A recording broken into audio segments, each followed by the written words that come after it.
جو آیت میں نے پڑھی اس آیت میں تذکرہ ہے اس بات کا کہ اللہ تعالیٰ نے اپنے بندوں کو نبی کریم صلی اللہ علیہ وسلم کے واسطے دعا کرنے کا حکم فرمایا۔ جب اللہ کے نبی صلی اللہ علیہ وسلم نے ہمارے لیے دعا فرمائی اور آپ کی 23 سالہ زندگی اپنی امت کے فکر میں گزر گئی اور اب رات دن اللہ تعالیٰ سے یہی مانگتے رہے کہ یا اللہ میری امت کی بخشش فرما، یا اللہ میری امت کو بخش دے، یا رب امتی امتی کہتے ہوئے آپ کی پوری زندگی دنیا میں گزر گئی۔ اور حدیث میں آتا ہے کہ آخرت میں ہر پیغمبر، ہر شخص، ہر ولی، ہر صحابی، ہر نبی سوائے رسول اللہ صلی اللہ علیہ وسلم کے یوں ہی کہے گا یا رب نفسی نفسی، یا رب نفسی نفسی، اے اللہ میری جان بچا، اللہ میری جان بچا، اللہ میری جان بچا۔ کسی پیغمبر کو، کسی رسول کو، کسی ولی کو، کسی شہید کو اللہ سے بات کرنے کی ہمت نہیں ہوگی۔ انبیاء کرام اور اللہ کے دوسرے نبی یہ سب کہیں گے، اپنا پیچھا چھڑا لیں گے کہ ہم اللہ سے آج بات نہیں کر سکتے۔ اللہ تعالیٰ آج اتنے جلال میں ہے کہ نہ کبھی آج سے پہلے ہوئے اور نہ کبھی آج کے بعد، لہذا ہر نبی یہ کہے گا کہ میں اللہ تعالیٰ سے بات نہیں کر سکتا، کسی کی سفارش نہیں کر سکتا۔ ہر امتی، ہر پیغمبر یا رب نفسی نفسی پکارے گا، لیکن جب رسول اللہ صلی اللہ علیہ وسلم کے بارے میں آتا ہے کہ جب امت کے لوگ اور ساری دنیا کے لوگ اکٹھے ہو کر آپ کے پاس جائیں گے اور کہیں گے یا اللہ کے رسول، آپ اللہ کے نبی ہیں، آپ اللہ کے رسول ہیں، آپ اللہ کے حبیب ہیں، آپ اللہ کے محبوب ہیں، سب سے زیادہ پیارے، سب سے زیادہ محبوب، اللہ کے سب سے زیادہ قریب آپ ہیں، تو آپ اللہ سے سفارش کر دیں کہ اللہ تعالی ہمارا حساب کتاب شروع فرما دے۔ یہ سورج کی تپتی ہوئی دھوپ ہمیں پریشان کر رہی ہے، جو بھی ہمارا فیصلہ ہونا ہے، جنت کا، جہنم کا، جو بھی جس کے لیے ہونا ہے، حساب شروع ہو جائے تو وہ جان بچے۔ آپ صلی اللہ علیہ وسلم حدیث میں آتا ہے، آپ نے فرمایا کہ میں اللہ کے عرش کے پائے کے نیچے اللہ تعالیٰ کو سجدہ کروں گا اور وہ سجدہ اتنا لمبا ہوگا جیسے دنیا کے 7 دن 7 رات، پورے 1 ہفتے کے برابر سجدہ کروں گا۔ جب 1 ہفتے کا لمبا سجدہ ہو جائے گا، یہ فرمایا کہ میں اللہ کی ایسی تعریف کروں گا کہ مجھے بھی معلوم نہیں کہ میں اللہ کی کیا تعریف کروں گا، ایسی تعریف کروں گا جو اللہ نے کسی کو آج تک سکھائی نہیں، اور خود مجھے بھی نہیں پتا کہ میں اللہ کی کس طرح تعریف کروں گا۔ ایسی تعریف کروں گا کہ اللہ کا غصہ ٹھنڈا ہو جائے گا، اللہ کا جلال نرم ہو جائے گا، اللہ کی جمالی صفت رحمت غالب آئے گی، اور اللہ تعالیٰ فرمائیں گے یا محمد صلی اللہ علیہ وسلم ارفع راسک، اے نبی اپنا سر اٹھاؤ اور مانگو جو تمہیں مانگنا ہے، اور جو بھی تم آج مانگو گے آج وہ تمہیں دیا جائے گا۔ ارفع راسک، سل توتا، سوال کرو تمہیں دیا جائے گا۔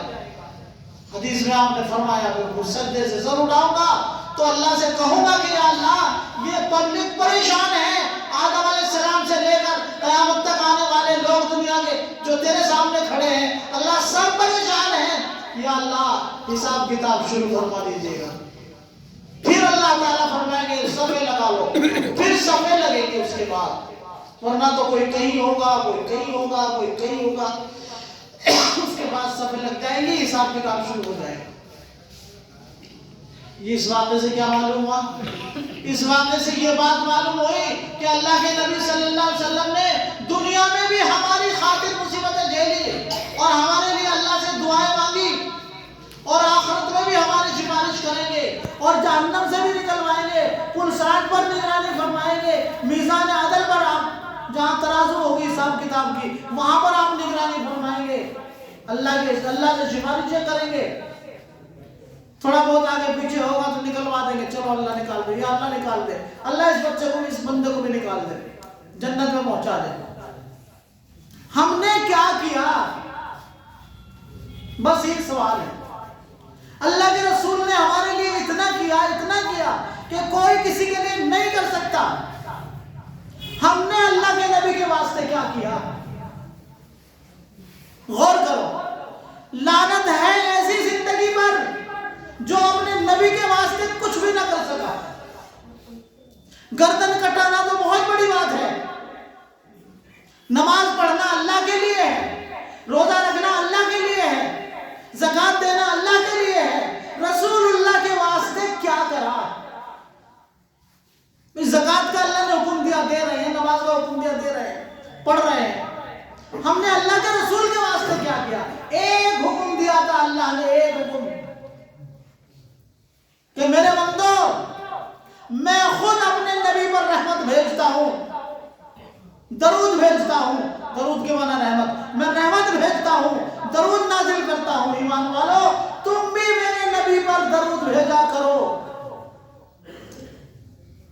مگر افسوس یہ ہے کہ ہمارے معاشرے سے درود کا رواج نکلتا جا رہا ہے۔ اگر اللہ کے نبی نے پوچھ لیا کہ تم نے میرے لیے دنیا میں کیا کیا تھا، نماز وہ تو اللہ کے لیے پڑھی تھی، فلاں کام یہ تو اللہ کے لیے کیا تھا، فلاں کام یہ تو اللہ کے لیے کیا تھا، میرے لیے کیا کرا، کیا جواب دو گے؟ میرے بھائیوں، علماء نے لکھا ہے کتابوں میں کہ جو کثرت سے درود شریف پڑھے گا اللہ کے نبی صلی اللہ علیہ وسلم پر، وہ قیامت کے دن جنت میں اللہ کے نزدیک ہوگا، اور میدان قیامت میں اللہ تعالیٰ اسے، اللہ کے نبی صلی اللہ علیہ وسلم اس شخص کو حوض کوثر پلائیں گے۔ لیکن کثرت کتنی ہوتی ہے؟ ایک تسبیح 24 گھنٹے میں پڑھ لی بس، ایک تسبیح صبح شام۔ جماعت میں جاتے ہیں، الحمدللہ جماعت والوں نے جو ترتیب ذکر کی بنائی ہے بہت شاندار ترتیب ہے وہ، کہ بھئی اگر کسی نے پیر صاحب نے کسی کو وظیفہ بتا رکھا ہے کہ 1000 بار اللہ اللہ اللہ اللہ کیا کرو تو کرے، اگر کسی کے استاد نے کسی کو وظیفہ بتا رکھا ہے تو کرے، لیکن اگر جماعت والا وظیفہ کرنا ہے جو جماعت میں عام مسلمانوں کے لیے بتایا جاتا ہے تو کہتے ہیں ایک تسبیح درود شریف کی پڑھ لو، ایک استغفار کی پڑھ لو، ایک کا تیسرے کلمے کی پڑھ لو۔ 3 تسبیح بتاتے ہیں نا جو جماعت میں جانے والے اور جانتے ہیں، صبح اور شام پڑھو، فجر کے بعد پڑھو، عصر کے بعد پڑھو، عصر کے بعد موقع نہ ہو تو عشاء کے بعد پڑھو۔ لیکن علماء نے لکھا ہے کہ 200 مرتبہ درود شریف پڑھ لینا بھی کثرت میں شامل نہیں ہے۔ یہ تھوڑا درود ہے، تھوڑا، بس یہ ہے کہ ہم نے پڑھ دیا حضور پر درود۔ علماء نے لکھا کم سے کم درود کا درجہ یہ ہے، کم از کم کہ 300 مرتبہ صبح سے شام تک، چاہے 3 بار میں پڑھو چاہے 1 بار میں پڑھو، 3 تسبیح درود شریف کی کم از کم اللہ کے نبی کے واسطے پڑھ دو۔ اور خالی یہ نہیں کہ پڑھ لو تمہیں کچھ نہیں ملے گا، کمال کی بات یہ ہے کہ اللہ کے نبی صلی اللہ علیہ وسلم نے فرمایا من صلی علیہ مرتن صلی اللہ علیہ 10 مرات، او کما قال علیہ الصلوۃ والسلام، فرمایا جو مجھ پر 1 بار درود بھیجے گا اللہ اس کے اوپر 10 بار درود بھیجے گا، یعنی رحمت نازل کرے گا۔ ایک درود پڑھو اللہ کی 10 رحمتیں حاصل کرو، ایک درود پڑھو 10 نیکیاں حاصل کرو، ایک درود پڑھو 10 گناہوں سے نجات پاؤ، ایک درود پڑھو اور 10 درجے جنت میں حاصل کرو۔ خامخواہ پڑھوانے لگے نبی، ایک تو حضور کا حق ادا ہو جائے گا، جیسا بھی کیسا ٹوٹا پھڑکا ہلکا بھاری پورا تو ہم کر ہی نہیں سکتے۔ اور بڑے بڑے علماء نے جو بڑے اولیاء اللہ ہیں انہوں نے کہا کہ کم از کم 1000 بار درود پڑھا کرو، لیکن اتنا سب نہیں پڑھ سکتے، کاروبار میں لگے رہتے ہیں۔ کچھ علماء نے لکھا ہے کہ جو آدمی روزگار سے پریشان ہو اور دکھی ہو اور اس کا روزگار نہیں چل رہا ہو، اس کو چاہیے کہ ظہر کے بعد ایک چھوٹا سا درود شریف پڑھا کرے، چھوٹا سا۔ نماز والا تو بڑا ہے، اس سے بھی چھوٹا ایک درود ہے، اللہم صلی علی محمد وعلی آلہ